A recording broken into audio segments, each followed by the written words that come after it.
Hello viewers, स्वागत है आपका हमारे आज के लाइव सेशन में जिसका टॉपिक है रेटिनोस्कोपी। मैं हूं ऑप्टम नंदिनी पांडे और मैं आपका एक बार फिर से स्वागत करती हूं हमारे यूट्यूब चैनल rgcsk.edu पे, जहां पर आपको मिलेंगी बहुत सारी इन्फॉर्मेशन और बहुत सारी इन्फॉर्मेशन से रिलेटेड ढेर सारे वीडियोस। अगर आपको ये वीडियोस अच्छे लगते हैं और आप इससे रिलेटेड और भी वीडियोस देखना चाहते हैं तो हमारे चैनल को लाइक और सब्सक्राइब करना बिल्कुल भी ना भूलें। तो चलिए हम चलते हैं अपने टॉपिक की तरफ जिसका नाम है रेटिनोस्कोपी। एक्चुअली रेटिनोस्कोपी होता क्या है? तो ये एक डिटर्मिनेशन मोड है किसी भी पेशेंट की आई में प्रेजेंट एरर्स ऑफ रिफ्रैक्शन को डिटरमाइन करने के लिए। ठीक है, पेशेंट की आई में कितना पावर अवेलेबल है, प्रेजेंट है, उसको फाइंड आउट करने के लिए एक इंस्ट्रूमेंट हमारे पास होता है जिसे हम बोलते हैं रेटिनोस्कोप, और उसकी हेल्प से जो प्रोसीजर हम परफॉर्म करते हैं उसे हम कहते हैं रेटिनोस्कोपी। तो सबसे पहले हम बात कर लेते हैं इसके प्रिंसिपल के बारे में कि ये किस तरह से काम करता है। अगर हम बात करें तो एक शब्द में रेटिनोस्कोपी का जो प्रिंसिपल है वो डिपेंड करता है न्यूट्रलाइजेशन पे। अब आप ये कहेंगे कि केवल न्यूट्रलाइजेशन यानी एक शब्द प्रिंसिपल कैसे हो सकता है? तो चलिए जान लेते हैं न्यूट्रलाइजेशन किस तरीके से होता है। जब भी कोई लाइट रे रिफ्लेक्ट होकर हमारी आई में एंटर करती है तो प्यूपिलरी एरिया पे एक मूवमेंट वो कॉज करती है। ठीक है, उस मूवमेंट का जो डायरेक्शन होता है वो डिपेंड करता है पेशेंट की आई के रिफ्रैक्टिव स्टेटस पे, और बस इतना सा है रेटिनोस्कोपी का प्रिंसिपल। बात करते हैं हम इंस्ट्रूमेंट के बारे में कि जो इंस्ट्रूमेंट इस प्रोसीजर को परफॉर्म करता है उसका नाम क्या है। तो उस इंस्ट्रूमेंट को हम बोलते हैं रेटिनोस्कोप। रेटिनोस्कोप जो है वो बेसिकली टू टाइप्स के होते हैं। एक होता है हमारा रिफ्लेक्टिंग टाइप ऑफ रेटिनोस्कोप और दूसरा होता है सेल्फ इल्यूमिनेटेड रेटिनोस्कोप। जैसा कि इनका नाम है, जो रिफ्लेक्टिंग टाइप है वो रिफ्लेक्शन पे बेस्ड होता है और जो सेल्फ इल्यूमिनेटेड है उसका अपना खुद का एक इल्यूमिनेशन होता है। ठीक है, एक खुद का पॉइंट सोर्स ऑफ लाइट होता है। जो रिफ्लेक्टिंग टाइप ऑफ रेटिनोस्कोप है वो फिर फर्दर टू टाइप्स में सब डिवाइड होता है, जिसे कि हम मिरर रेटिनोस्कोप भी कहते हैं। तो मिरर रेटिनोस्कोप में एक आता है हमारा प्लेन मिरर रेटिनोस्कोप और दूसरा आता है हमारा प्रिस्ले स्मिथ रेटिनोस्कोप। मैं आपको यहाँ पर डायग्राम की हेल्प से इसे बताना चाहूँगी। इस वक्त ये दोनों टाइप के रेटिनोस्कोप बहुत ही कम यूज़ किए जाते हैं क्योंकि इनकी जो एक्यूरेसी थी वो बहुत ही ज़्यादा पुअर थी। ठीक है, तो ये है हमारा प्लेन मिरर रेटिनोस्कोप और ये है हमारा Priestley Smith retinoscope. Plane mirror retinoscope क्या करता है, इसमें एक प्लेन मिरर प्रेजेंट होता है जिसके सेंटर पे एक स्मॉल होल होता है। और अगर हम बात करें वहीं पर प्रिस्ले स्मिथ की तो इसमें दो टाइप के मिरर्स होते हैं। एक होता है हमारा प्लेन मिरर और दूसरी साइड होता है हमारा कॉन्केव मिरर, और ये दोनों ही रिफ्रैक्शन को परफॉर्म करने के लिए यूज़ किए जाते हैं। क्योंकि ये रिफ्लेक्टिंग टाइप है यानी हमें एक पॉइंट सोर्स ऑफ लाइट की, एक एक्सटर्नल सोर्स ऑफ लाइट की नीड रहती है। तो जब भी हम किसी रिफ्लेक्टिंग रेटिनोस्कोप की हेल्प से रिफ्रैक्शन को परफॉर्म करते हैं तो हम सोर्स ऑफ लाइट को प्लेस करते हैं behind the head of the patient. क्योंकि अगर हमें एग्जामिन करना है, रिफ्लेक्शन करना है, तो लाइट रेस का सेम मीडियम से आना ज़रूरी होता है, यानी लाइट रेस उसी मीडियम से आएंगी जिस मीडियम में पेशेंट बैठा हुआ है। तो पेशेंट के बैक साइड पे हम सोर्स ऑफ लाइट को प्लेस करते हैं जहाँ से कि लाइट रेज आती हैं, हमारे मिरर रेटिनोस्कोप के ऊपर स्ट्राइक करती हैं और रिफ्लेक्ट बैक होकर पेशेंट की आई में एंटर करती हैं, और उस मूवमेंट के बेसिस पे जो एग्जामिनर होता है वो फाइंड आउट करता है कि कितना रिफ्रैक्टिव एरर पेशेंट की आई में अवेलेबल है। ठीक है, ये बात हो गई हमारे रिफ्लेक्टिंग टाइप ऑफ रेटिनोस्कोप की। अब हम आगे बात कर लेते हैं self illuminated type of retinoscope की। सेल्फ इल्यूमिनेटेड की अगर हम बात करें तो वो फिर से दो टाइप्स में सब डिवाइड होता है। पहला स्पॉट रेटिनोस्कोप और दूसरा स्ट्रीक रेटिनोस्कोप। जो स्पॉट रेटिनोस्कोप है वो एक्चुअली क्या करता है, एक सर्कुलर स्पॉट कॉज करता है जिसकी हेल्प से पूरा प्यूपिलरी एरिया हमारा जो है वो इल्यूमिनेट हो जाता है। और अगर हम बात करें सेकेंड स्ट्रीक रेटिनोस्कोप की तो वो क्या करता है, एक स्लिट बनाता है। ठीक है, जैसा कि स्ट्रीक का मतलब हुआ स्लिट, तो जैसा इनका नाम है उसी तरीके का ये फंक्शन करते हैं, या हम कह सकते हैं कि इनके फंक्शन के बेसिस पे ही हमने इनका नॉमिनेशन किया हुआ है। ओके, तो स्ट्रीक रेटिनोस्कोप जो है वो स्लिट में काम करता है और इसकी जो एक्यूरेसी होती है वो बहुत ज़्यादा अच्छी होती है, सुपीरियर होती है। क्यों?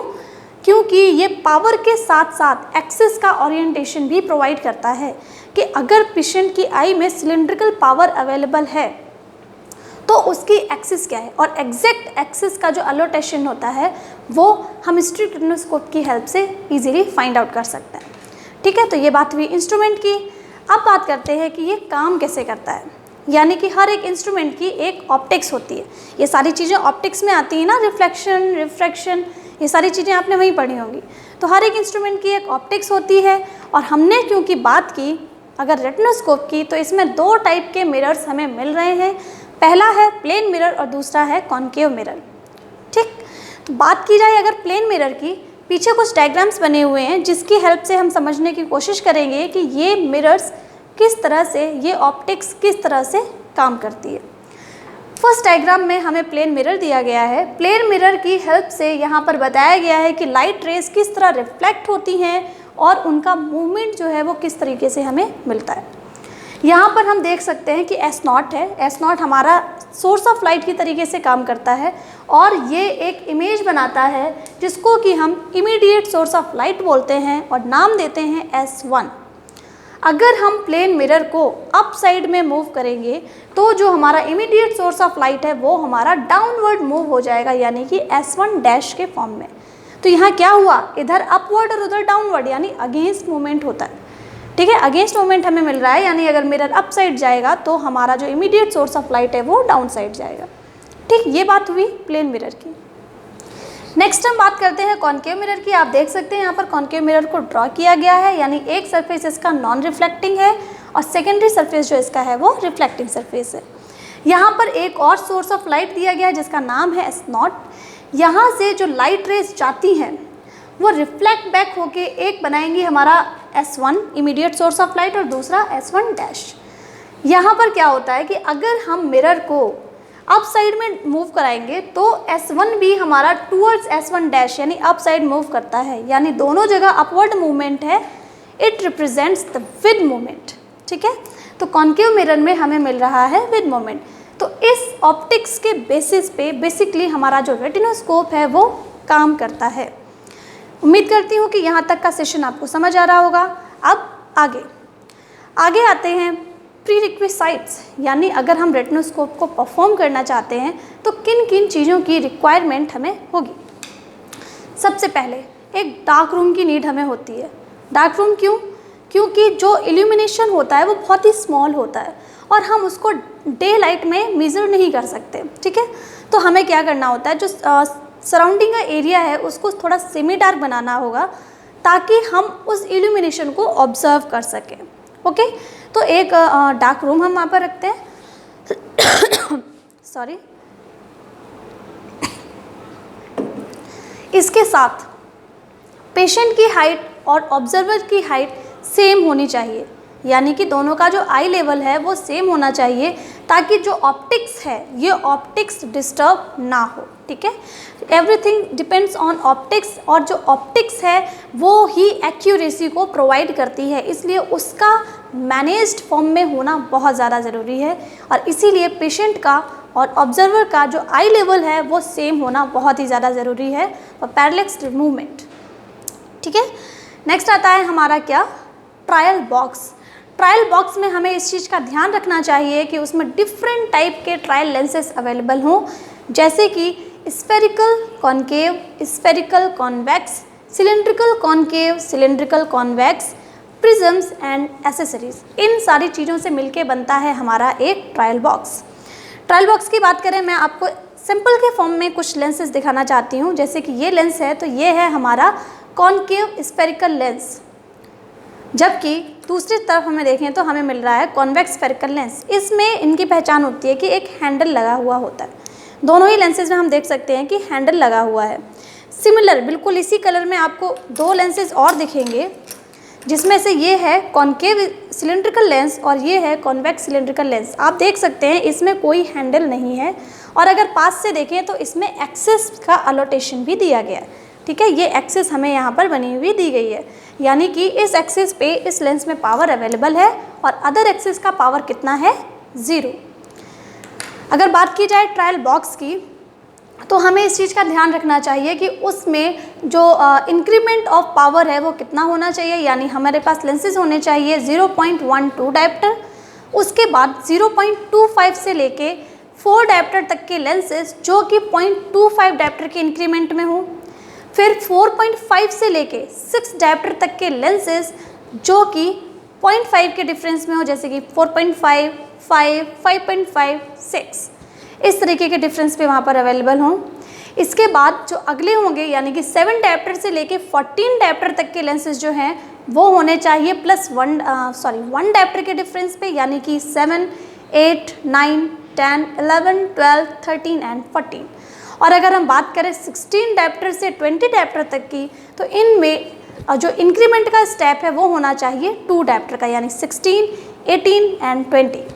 ठीक है, ये बात हुई स्फेरिकल की। और ये जो रूल है ये convex as well as concave हमारे लेंसेज दोनों के लिए अवेलेबल होता है। ठीक है, दोनों के लिए रिक्वायर्ड होता है। अब बात करते हैं हम सिलेंड्रिकल लेंसेज की।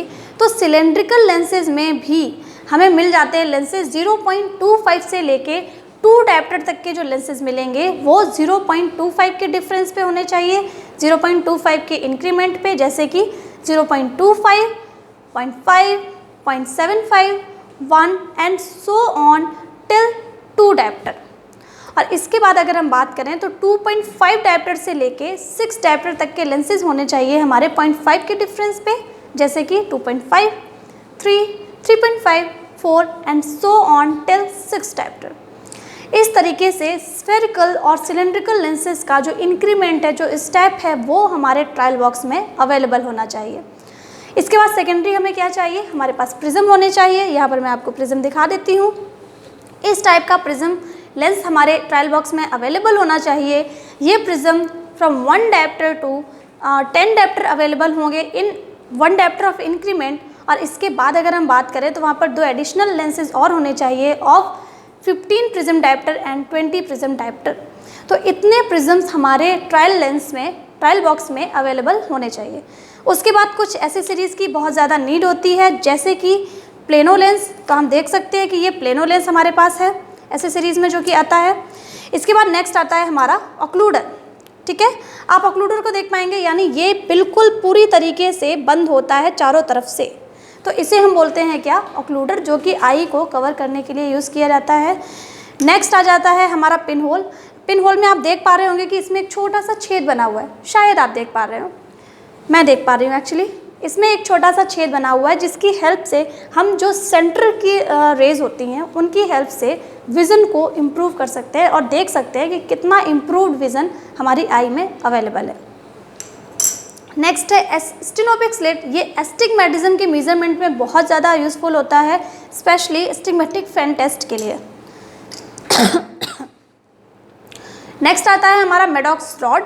मेडॉक्स रॉड में डिफरेंट पावर के डिफरेंट से सिलेंड्रिकल एक्सेस, जो सिलेंडर्स होते हैं वो पैरेलल फॉर्म में यहाँ पर अवेलेबल होते हैं और ये एक पॉइंट सोर्स ऑफ लाइट को एक स्ट्रीक ऑफ लाइट में कन्वर्ट कर देते हैं। ठीक है, नेक्स्ट आ जाता है हमारा red and green filters. Red and green lenses जो हमारे पास में हैं ये हमारा ड्यूक्रोन टेस्ट एक्सेट्रा के लिए बहुत ही ज़्यादा यूज़फुल होते हैं। तो कुछ ये एसेसरीज़ थी जो कि हमारे पास अवेलेबल होने चाहिए। साथ ही साथ हमारा जैक्सन क्रॉस सिलेंडर, ये हमारे सब्जेक्टिव रिफाइनमेंट में बहुत ही ज़्यादा हेल्प करते हैं। जेसीसी बेसिकली पावर और एक्सेस दोनों का रिफाइनमेंट करता है, यानी इसकी हेल्प से हम पता कर सकते हैं जो एक्सेस हमने दी है वो सही है या नहीं, और जो पावर हमने पेशेंट को दिया है वो भी एक्यूरेट है या फिर नहीं। ये हुआ हमारा ट्रायल बॉक्स या फिर ट्रायल सेट। इसके बाद हमारे पास अवेलेबल होना चाहिए एक ट्रायल फ्रेम। ट्रायल फ्रेम में आप देख सकते हैं कि बहुत सारे चैम्बर्स बने हुए हैं। ठीक है, मैं इन्हीं लेंसेज को इसमें पुट करके आपको दिखा देती हूँ। यानी कि यहाँ पर जो ट्रायल लेंस हमारे पास ट्रायल फ्रेम है उसमें 4 चैम्बर्स हैं जिसमें मैं लेंसेज फिट कर रही हूँ 1, 2, 3 एंड 4। ठीक है, इस तरीके से 4 चैम्बर्स दिए हुए हैं जिसमें हम एक साथ में 4 लेंसेज को यहाँ पर प्लेस कर सकते हैं। ये लेंसेज कौन कौन से होंगे, इसमें से आपका आ जाता है spherical lens, 1 for spherical lens, 1 for cylindrical lens, 1 for occluder and 1 for your accessories. ठीक है, या फिर प्रिज्म्स। इनके लिए ये सारे चैम्बर्स जो हैं वो अवेलेबल होते हैं। खास ध्यान रखना चाहिए कि जो ट्रायल फ्रेम हमारा है वो बहुत ही ज़्यादा कंफर्टेबल हो, एडजस्टेबल हो, from side to side and from centre to, यानी टेम्पल्स भी इसके इजी होने चाहिए ताकि हम इसकी हेल्प से नियर विज़न भी इजीली टेस्ट कर सकें। इसके बाद हमारे पास होना चाहिए एक डिस्टेंस विज़न चार्ट और एक नियर विज़न चार्ट। डिस्टेंस और नियर विज़न चार्ट्स को मैं दिखा देती हूँ। स्नेलियंस चार्ट हमारे पास अवेलेबल होना चाहिए। ये स्नेलियंस चार्ट है और ये हमारा नियर विज़न चार्ट है, ठीक है, जिसकी हेल्प से हम डिस्टेंस और नियर विज़न को मेज़र करते हैं। तो ये बात हो गई हमारे पास में क्या क्या चीज़ें अवेलेबल होनी चाहिए। प्रोसीजर की अगर हम बात करें तो प्रोसीजर में हम पेशेंट को पहले बिठाएंगे, उसके बाद में हम सामने ऑब्जर्वर और पेशेंट जो है वो फ्रंट टू फ्रंट बैठेंगे और उसके बाद हम अपने रेटिनोस्कोप की हेल्प से पेशेंट की आई को एग्जामिन करने की कोशिश करेंगे। कैसे? हम एक डिस्टेंस मेंटेन करेंगे ऑफ अबाउट 1 मीटर और 67 सेंटीमीटर। 1 मीटर को हम इसलिए लेते हैं क्योंकि उससे एक्यूरेसी ज़्यादा आ जाती है। एक्यूरेसी क्यों? अगर हम उसको मीटर से डायप्ट्रिक पावर में कन्वर्ट करेंगे, फॉर्मूला लगा के D is equal to 1/f, यानी dioptric power is equal to 1/f in metres. तो मीटर में हमारा 1/1 that is dioptric power is 1 dioptre. तो हम डायरेक्ट अपनी फाइंडिंग में से 1 डायप्टर को सब्सट्रैक्ट करके पावर को कंक्लूड कर सकते हैं कि कितना पावर वहाँ पर आना चाहिए। और उसके बाद हम परफॉर्म करेंगे सब्जेक्टिव रिफ्रैक्शन। इन शॉर्ट हम डिस्कस कर लेते हैं कि कौन कौन सी प्रॉब्लम्स वहाँ पर हमें फेस करनी पड़ती हैं। तो फर्स्ट प्रॉब्लम आ जाती है कि हमें रिफ्लेक्स दिखाई ही नहीं देता, नो रिफ्लेक्स इज देयर। तो हम उस केस में, वो किन केसेस में हो सकता है? या तो पेशेंट की आई में कोई हेजीनेस हो, कोई कॉर्नियल ओपेसिटी हो, या फिर इंट्राऑकुलर ओपेसिटी हो, कोई इंट्राऑकुलर हेजीनेस हो, या फिर पेशेंट की आई में एक बहुत ही हायर अमाउंट का रिफ्रैक्टिव एरर अवेलेबल हो। इन दोनों ही केसेस में मूवमेंट हमें दिखाई नहीं देगा। दूसरा आता है कि मूवमेंट दिख तो रहा है लेकिन बार बार चेंज हो जाता है। तो अगर हम चेंजमेंट की बात करें तो उसके लिए बेसिकली रीज़न होता है एकोमोडेशन, यानी उस टाइम पे हमें रेटिनोस्कोपी विद फॉगिंग करनी चाहिए ताकि हम एक्यूरेट पावर जो है पेशेंट का वो निकाल सकें। नेक्स्ट आता है सीजर मूवमेंट। सीजर मूवमेंट हमें हाई एस्टिग्मेटिज्म के केस में मिलते हैं, specially in cases of keratoconus, जो कि बहुत ही ज़्यादा सीवियर कंडीशन होती है जिसमें कॉर्निया हमारी कॉनिक शेप में चली जाती है और बहुत ही लार्ज अमाउंट का एस्टिग्मेटिज्म वहाँ पर कॉज करती है। तो ये सारे हमने प्रॉब्लम्स की बात की जिनके बेसिस पे हमें डिस्कम्फर्ट रेटिनोस्कोपी के टाइम पे फील होता है। तो मेरे ख्याल से जो हमने आज डिस्कस किया that was in short sufficient for retinoscopy और टॉपिक, एंड आई होप आप सबको ये सेशन बहुत ही अच्छा लगा होगा। इससे जुड़े और भी सेशंस को देखने के लिए बने रहिए हमारे साथ, यानी rgcsk.edu के साथ। Thank you.